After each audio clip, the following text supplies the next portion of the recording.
Good evening again. So I've been out and about the last couple of nights. So probably get through some videos maybe this weekend when I'm in Gainesville. Hopefully I'll have like a nice setup out there when I'm staying at an Airbnb and everything. So anyway, I think we're only going to be able to get through one video tonight, so we'll see. It's Wednesday. I don't even know what day it is. What day is it? August 28th. So season starts in a week and one day. So 1 week from tomorrow. Anyway, tonight we're going to do Sarah because I dislike Sarah's team greatly. It's a bunch of players that I don't want, funny enough. So I just thought it'd be fun. So Sarah's team. Starting things off, $62, Amon-Ra St. Brown. So, as we know, Amon-Ra St. Brown helped Mac win a championship last year. Super consistent guy. I think he had, what was it? I read off some stuff I took. 11 games with at least 18 fantasy points. He had, no wide receiver had more top 20 weeks than him. He's a high ceiling, high floor guy. He's the number one wide receiver in a high scoring Lions offense, which everyone after last year had a breakout season. So Jared Goff got paid, he got paid, the offensive line got paid. So they have like the number one offensive line in football, which is what I believe. I think Warren Sharp feels the same. They have we'll say a top three running back duo in David Montgomery and Jahmyr Gibbs. I still think Goff is average. He's been to a Super Bowl and a couple NFC Championship games, so I'll give him that. But he needs everything around him to succeed. He's kind of like a Dak Prescott, Kirk Cousins kind of guy. But I'll say he's like maybe like the 14th best quarterback in football. He's around there. I'll take him over Prescott.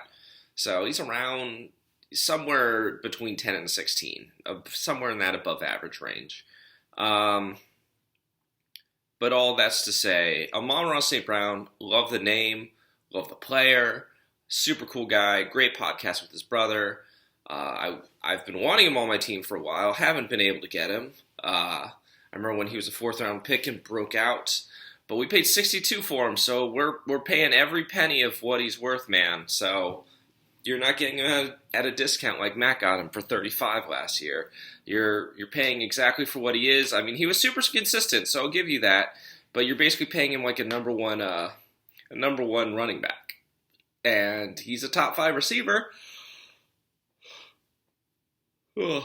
But you're basically paying. He's the safest top 5 receiver, but you're not getting the ceiling. You're not getting the Tyreek Hill, the Justin Jefferson, Jamar Chase exciting ceiling, but you get a very consistent, safe guy for 62. So I'll give you that. I do like Amon-Ra. We talked about I don't like this draft, but I do sincerely like Amon-Ra St. Brown. I think he's terrific. We just decide, okay, we're going receiver this year. So you spent $34 on Chris Olave. So I talked about this a little bit when I did Justin's video about Alvin Kamara. So there's like the good with the bad with Olave. So we're going into like the third year of him being, his third year on the Saints. He's had a pair of top 25 fantasy seasons. But, for this kind of money, like Devontae Adams went for 35. For this kind of money, he better be around top 10. He had a boost in, he's gotten better both of the seasons. He doesn't really have much competition. I know people were talking up Rashid Shaheed. Michael Thomas is finally gone, after his off-injured 4 years. He's finally left the building. Olave, I think, is a great player. Him and Garrett Wilson, funny enough, teammates at Ohio State.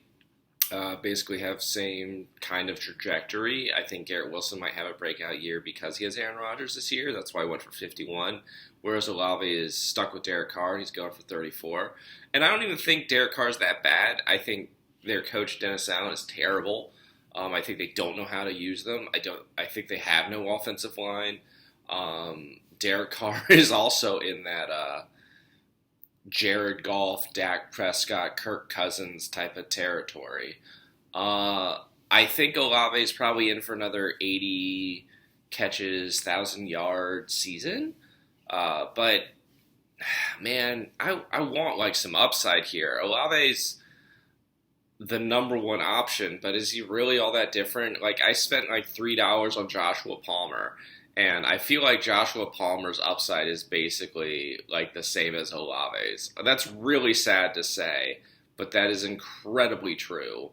I like Olave, but I don't know if he has any, like, huge upside. Like, I can't imagine him having a top 10 season at all unless you treat him like Michael Thomas, and the Dennis Allen hasn't been able to coax that out of New Orleans. New Orleans hasn't had a great offense since Sean Payton left, and even those last few years without Drew Brees weren't great either.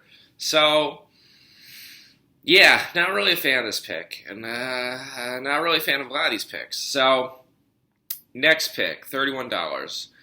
We got to go get a running back. You spin the wheel, you pick Bucs running back Rachaad White.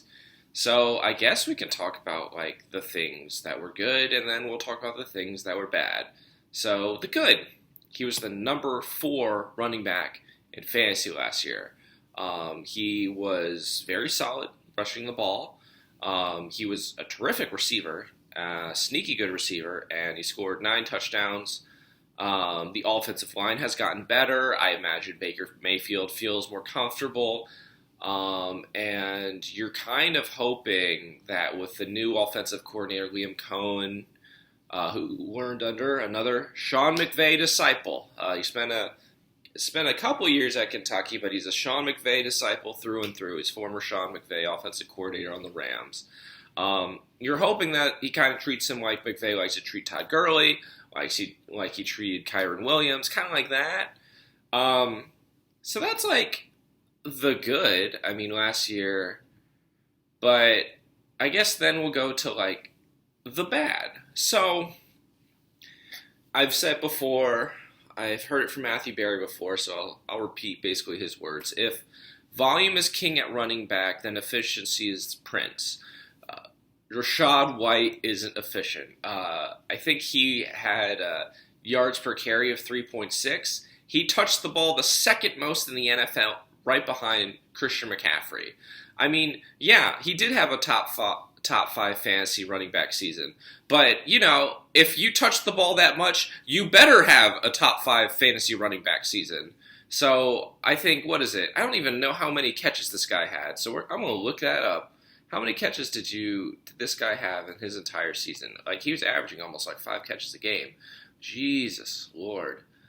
I need to look that up. I need to find out. I want to find out before we go any further in this video exactly how many catches did Rachaad White have last year. Because basically his rushing efficiency was terrible. So let's see. Rachaad White receiving. I guess we'll go to ESPN. How many catches did you have last year? I wish this was readily available. I'm surprised it's not readily available. But this is important. This is why we do what we do. Okay, so he had 272 rushes last year, and he had 64 catches last year. Okay? On those 64 catches, he was averaging 8.6 yards per catch. That's pretty good. On those rushes, the 272 rushes, he had 3.6 yards a carry. It's not good. He did not even break 1,000 yards with 272 rushes. Okay? I'm pretty sure he was second in the league in, like, the amount of rushing attempts. Like, that is rushing attempts. Leaders 2023. Jesus, Lord have mercy. All right, so Derrick Henry, who is great, who is old, but he is great. Derrick Henry led the league with 280 rushing attempts. Number 2 was Christian McCaffrey with 272. And tying him for number 2 was Rachaad White. Rachaad White ain't even in the stratosphere of Derek White or Derek Henry and Christian McCaffrey. So you're basically paying him, like, I guess you could say, oh, well, I kind of got him at a discount. I didn't have to pay top dollar. You paid $31 for a man who's about as efficient as... He's less efficient than Ezekiel Elliott right now. And Ezekiel Elliott, we were talking about today, is in the oldest backfield in the NFL at 29. And he's less efficient than him. Like, he literally, he can catch the ball. I will give him that. He's a good pass catcher. Can't block, can't run. But he's a good pass catcher. So we'll see. I hope to the Lord that Bucky Irving eats into his, touches, because watching Rachaad White run into the back of his lineman is dull and boring, and I'm tired of it. I don't think he'll be as good as last season, because how can he be as good as that last season? He's not an efficient player. He just gets the ball a lot. So if you give him the ball less, he's going to do less with it. It's very simple. It's not hard math. So I think he's going to get less carries. I think he's going to get less receptions. I think he's going to have a worse year, and I think Bucky Irving will eat into that efficiency, and maybe next year he'll probably be replaced. I don't know, but 272 carries and you couldn't break 1,000 yards? Really? Really? There were guys under you who had over 100 less carries who broke 1,000 yards, and you couldn't do it. You could not do it. That's so bad. That is so bad. So, yeah, I wasn't going to spend not a single dollar on Rachaad White, simply because he is so frustrating to watch play football that I have no belief in him. So you spending $31 on Rachaad White, I mean, I guess you need a running back. I guess, if he gets fed and he bumbles his way into getting fed, then yeah, okay, he'll pay off that amount of money. But I have zero, nothing he showed me gives me any belief that he has any ability to do that. Not a shred of it. I remember being frustrated by Jamal Williams and A.J. Dillon cutting into Aaron Jones' efficiency. This is like if I gave Jamal Williams the starting running back job and just kept giving him the ball over and over and over again. That's what watching Rachaad White reminds me of. And so I'm just it's infuriating. I could never do it. So I hope you enjoy the $31. I hope he pays it off. I don't know why he didn't pick up Bucky Irving for $1, but man, that is I could talk all day about this because I'm so frustrated by it. So yeah, but Rachaad White, $31. Enjoy. Wish you the best. Hope for the best. Prepare for him to get replaced by Bucky Irving. Next, you took Brandon Ayuk at 16. I mean, we were talking about this while I was going, because I was looking at Ayuk, and I'm just this could work out if Ayuk stays on the 49ers. Currently, he's in a contract, basically struggle with the 49ers. I don't know if he's going to come to terms with them. I don't know if he's going to go to the Steelers. I hope he goes to the Steelers. I could see him getting traded to the Steelers. I think the highest possibility with it being a week till the season is he probably just plays out on his fifth-year option, and then he just walks as a free agent because they can't pay everybody, and they got to pay Brock Purdy in the near future, next year. So, in the meantime, this is risky, and that's why you got him at 16, because if he gets traded somewhere, and that somewhere's not all that great, he's not going to do anything. So, I mean, he was a good player last year. He was basically the number 2 in that offense behind Christian McCaffrey ahead of Deebo Samuel. I mean, it's kind of crazy to consider, he had 1,300 yards receiving. I don't think he's going to do that again. That on top of the contract thing is probably why he's down here at 16, but if you just go for his season's ballpark around Devontae Adams, and Devontae Adams went for basically $19 more. So really good player. I think he's a really solid. He would be a wide receiver 2 on most teams. You got him at a good discount, but there's a reason you got him at a discount, and that reason's very obvious, which is just you're concerned because you don't really know if he's going to stay in San Francisco, and there's a lot of mystery right now with it. There's just he's just clouded in mystery. I I could see him getting another 75 yards again. I could see him getting basically a little over 1,000 yards. So he's not going to have as good a season as he did last year. I just don't see it. Like 1,300 yards on 75 catches is crazy. Like that's like we just talked about how bad I think Rachaad White is. Brandon Ayuk is like his opposite. He is stupid efficient. If he was on like Miami or Minnesota or Houston or any of these high-flying offenses that revolved around the pass game and not like Christian McCaffrey there that revolves around the West Coast run game, he'd be putting up like Cooper Kupp kind of numbers with the Rams. Like incredible player, incredibly talented, really good blocker, does everything right. I get why he wants to get paid. So yeah, I think you got him at a discount. I think he's a really good player. There's not a whole lot I can say because it's just you're kind of playing a waiting game right now. Next, $15, Lamar Jackson. I do love me some Lamar Jackson. He's a 2-time MVP, just won the MVP last year. Incredible player.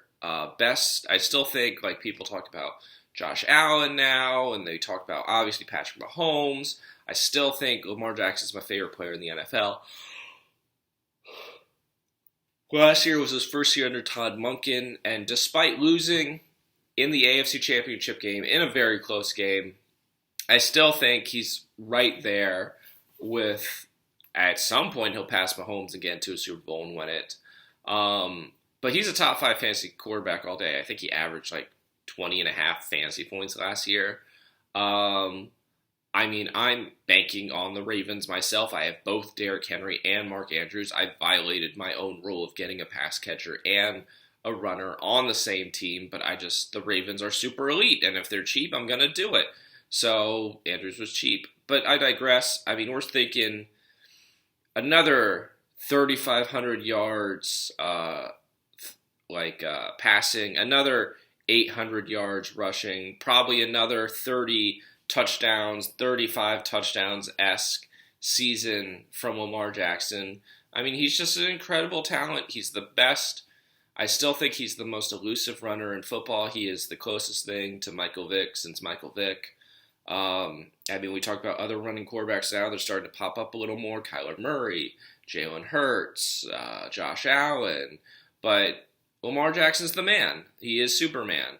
So he also was really, really good at the mid-range routes. I mean, that's why Andrews gets fed. That's why Zay Flowers has become a thing. So I think that's solid. $15 is still a deal for an MVP quarterback.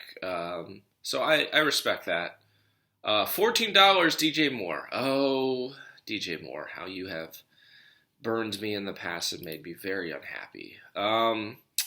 So he was on Chicago last year. He had a very good season, 1,300 yards, 96 receptions, the best season he ever had, got an extension. Well, Justin Fields is gone. We drafted a new quarterback, Caleb Williams, at number 1. We drafted a new number 2 wide receiver, Rome Odunze. We brought in a new slot receiver in Keenan Allen. So there's a lot of change. I don't think he's going to have as good a season last year. He had his career high in receiving yards, receiving touchdowns, and receptions.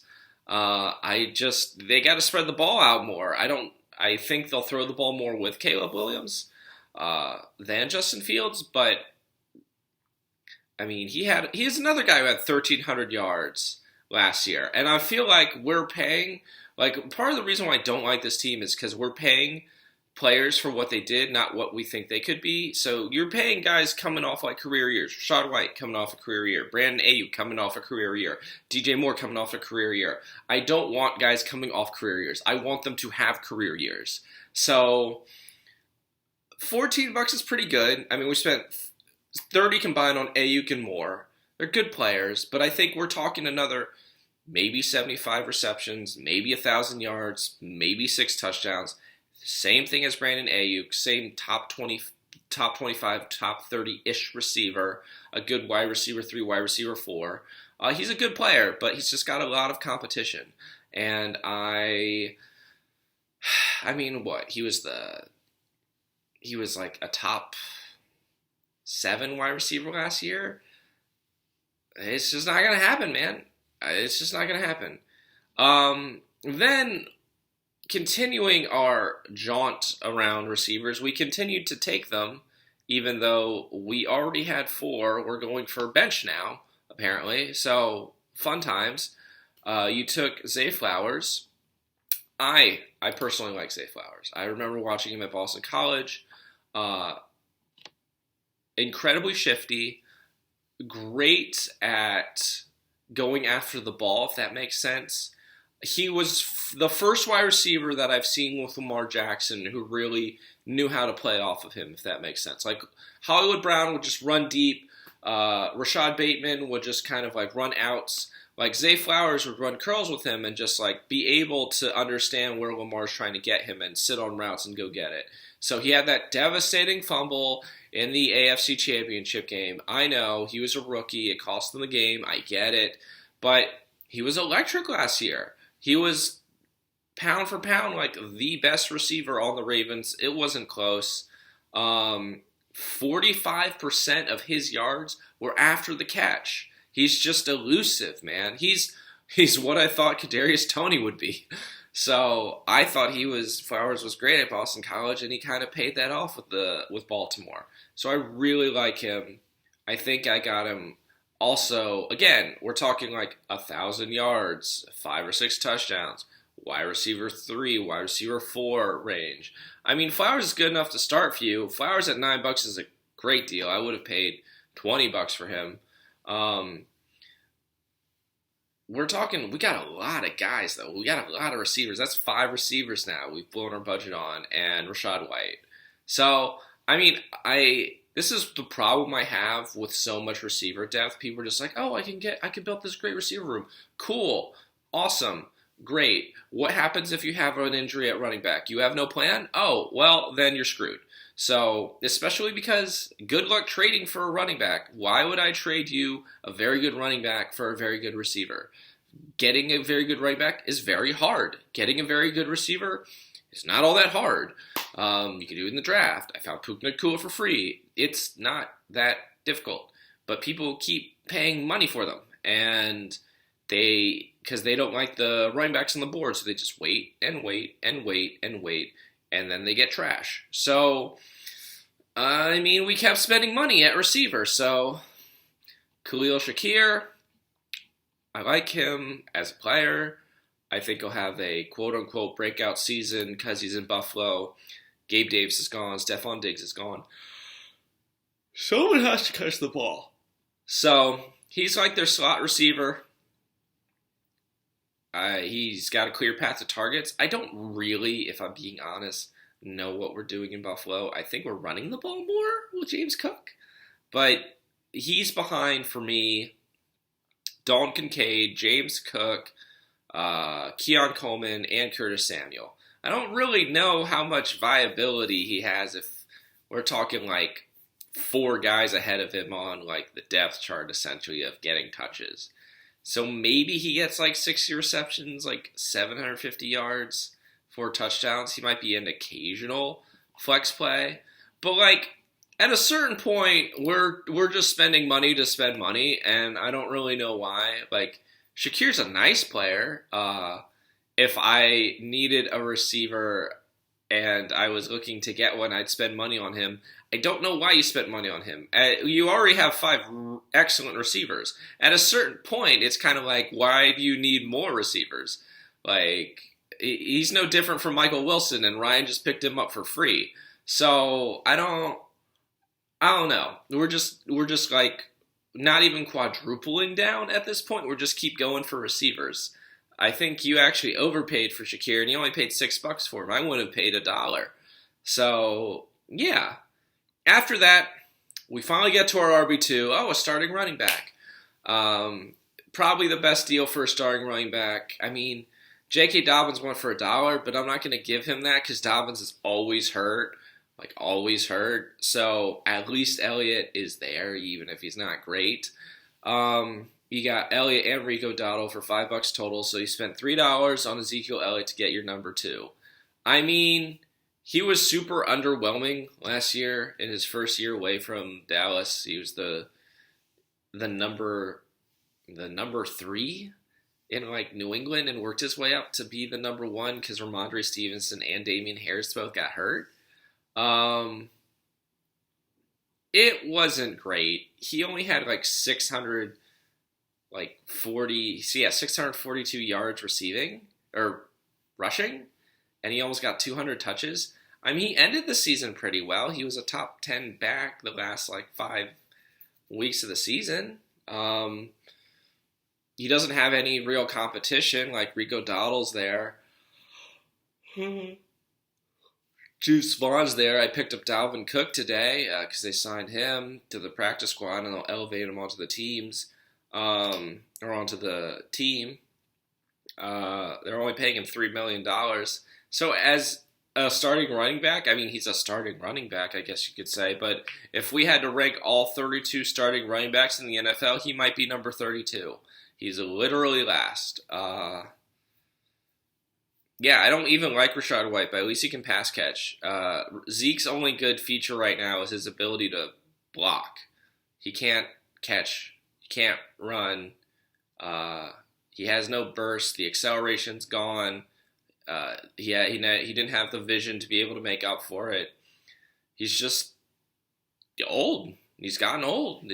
All those hits have really taken their toll on him. All that burst I saw at Ohio State's zapped.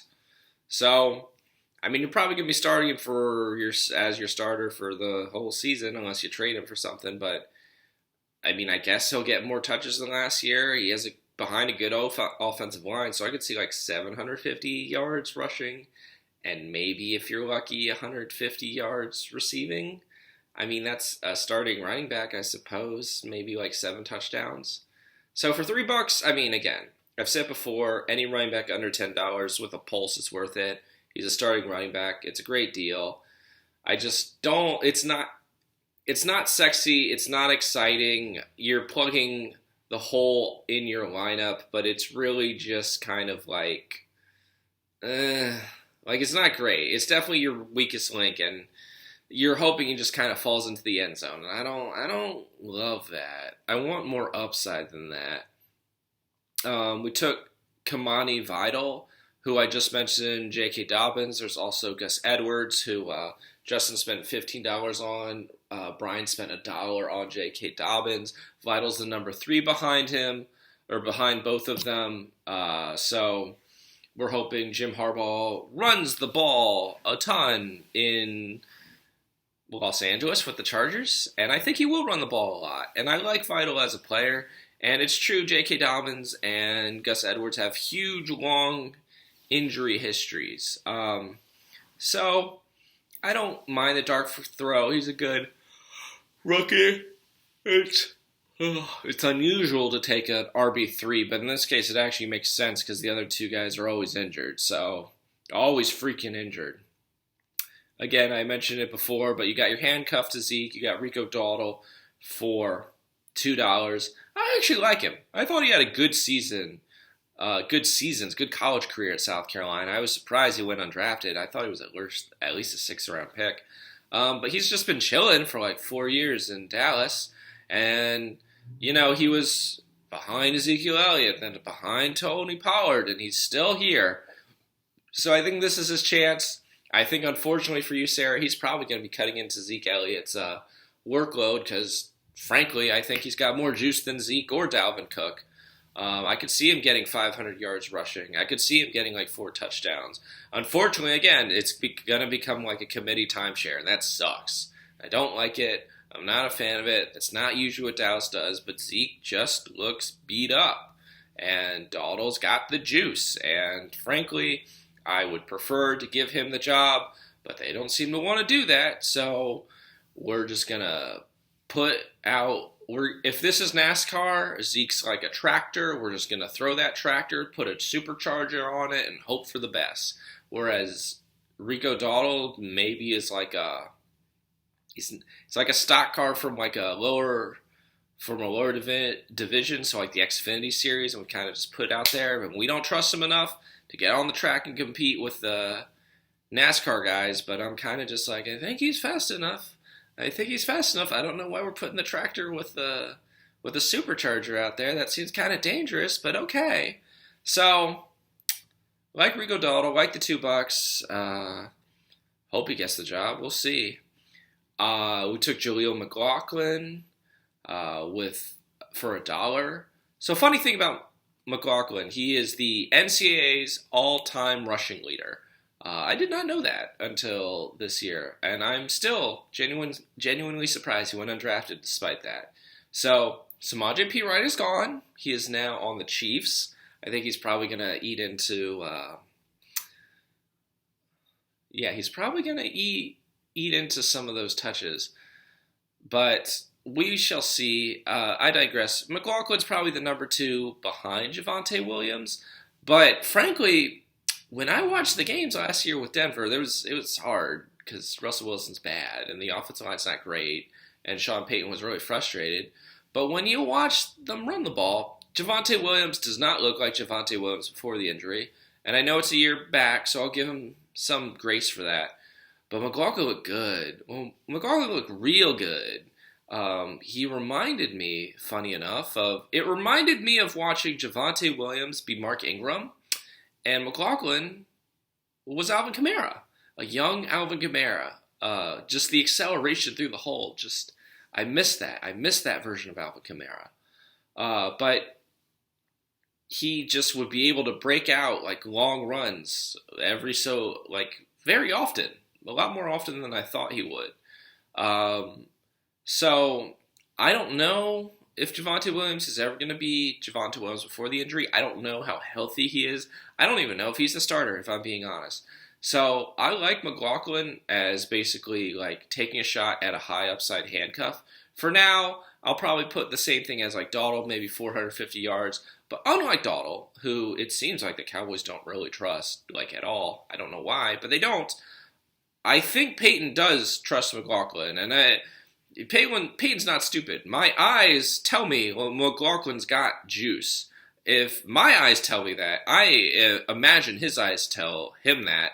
I remember when he had Adrian Peterson, and he had Mark Ingram, and he had Deuce McAllister, and he had all these guys.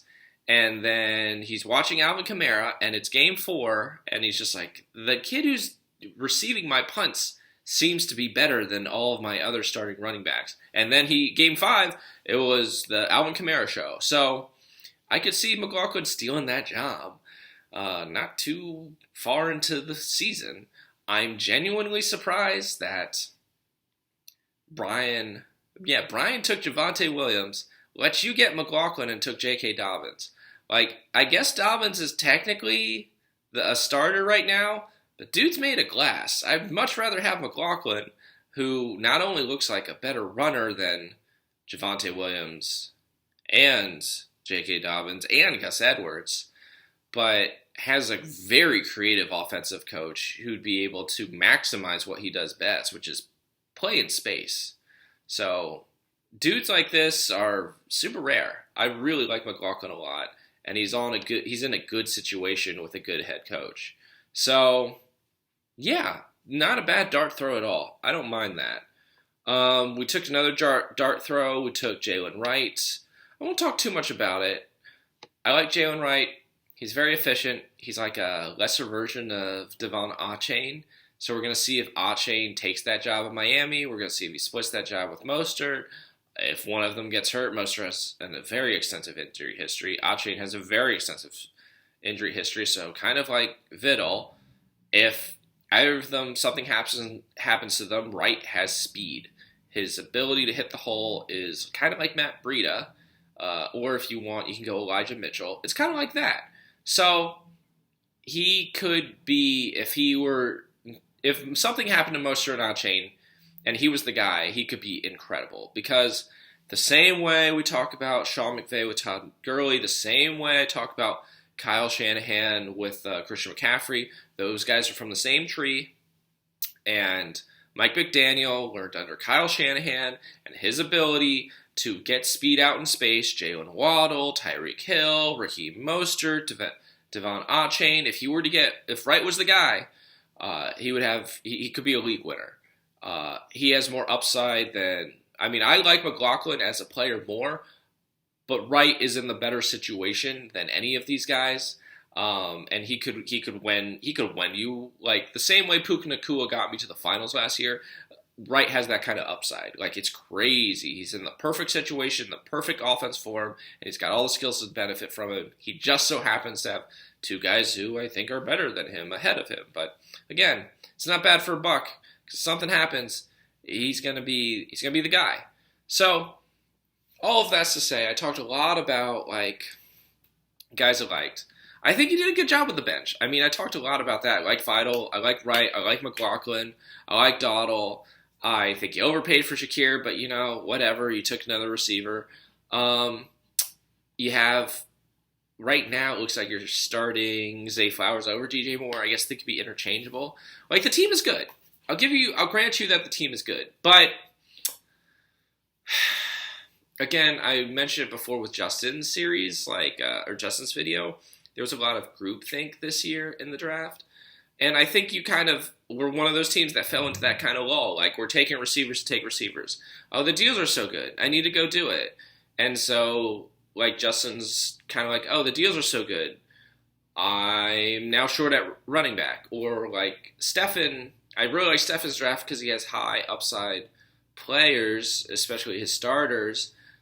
But it's kind of like, oh, the deals are so good. I keep hitting this. At a certain point, like, the deals are so good because everyone's ignoring the deals because they're going to get what they need. Like, I understand this is a fantasy football draft, but if you want to kind of think of it like an NFL team, at a certain point, you kind of got to look at your team and you got to fill needs. Like, you can't just be like, oh, I'm just going to go cheap at this one position, just stack this other position, and it's going to be great. That's what's going to get me there.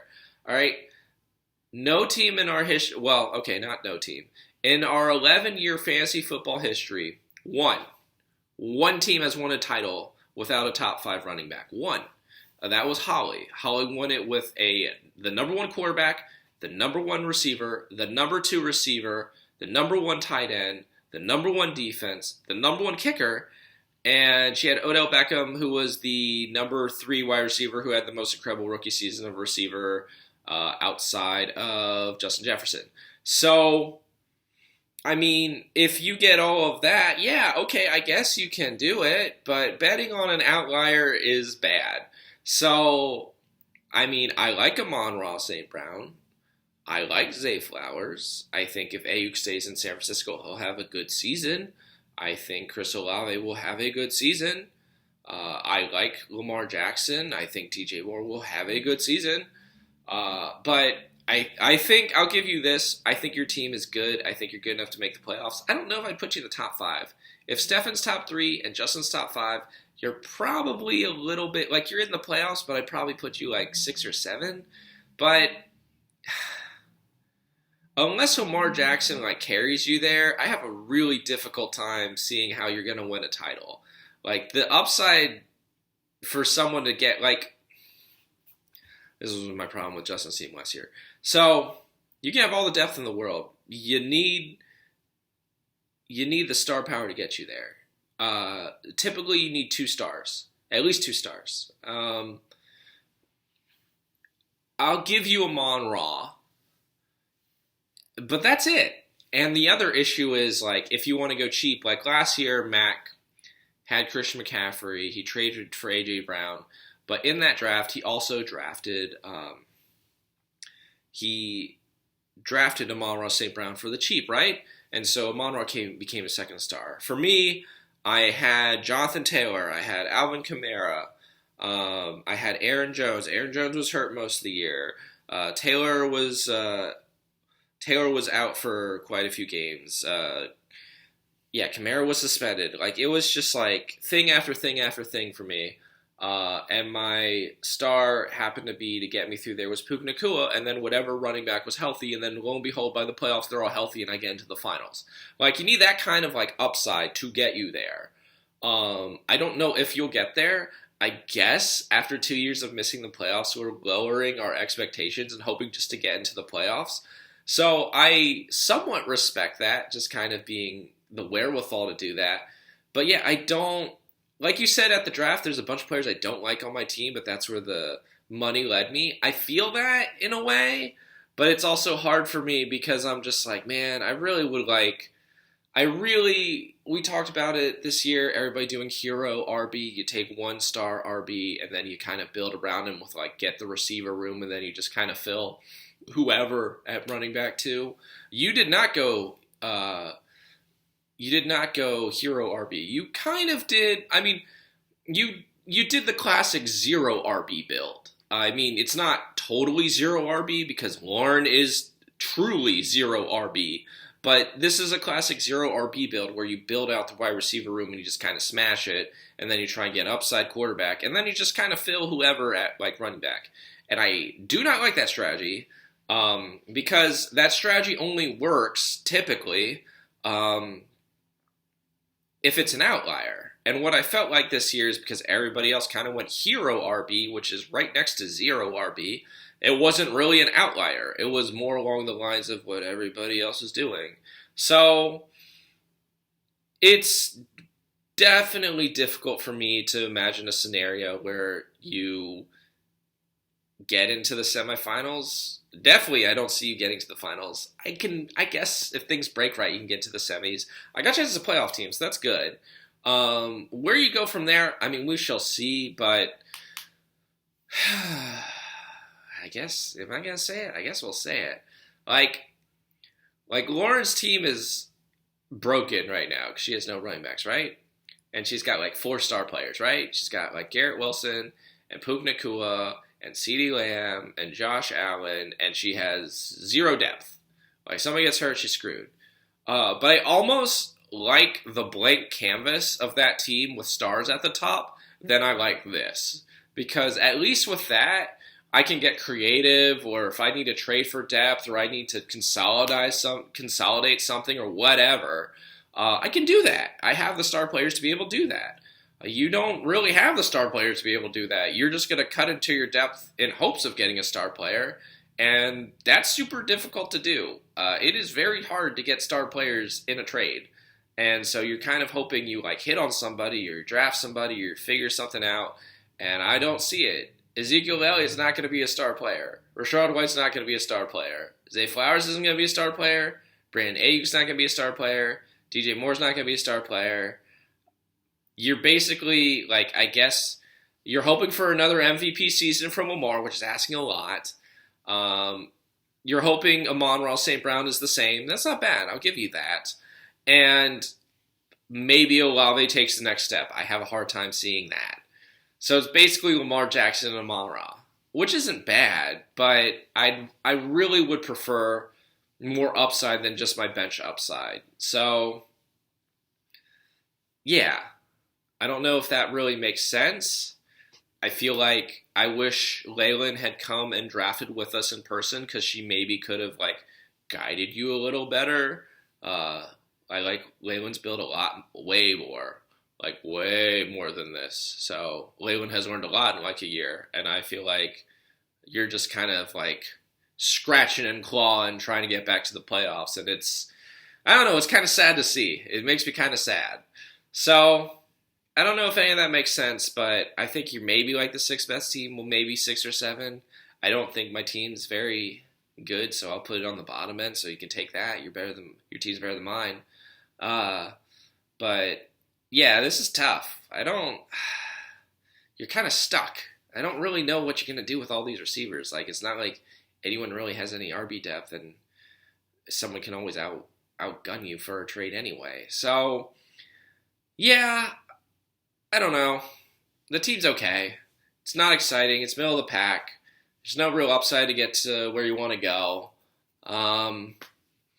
I guess we'll kind of just see, but it's a good team, but it's not going to be a great team, and it's unfortunate.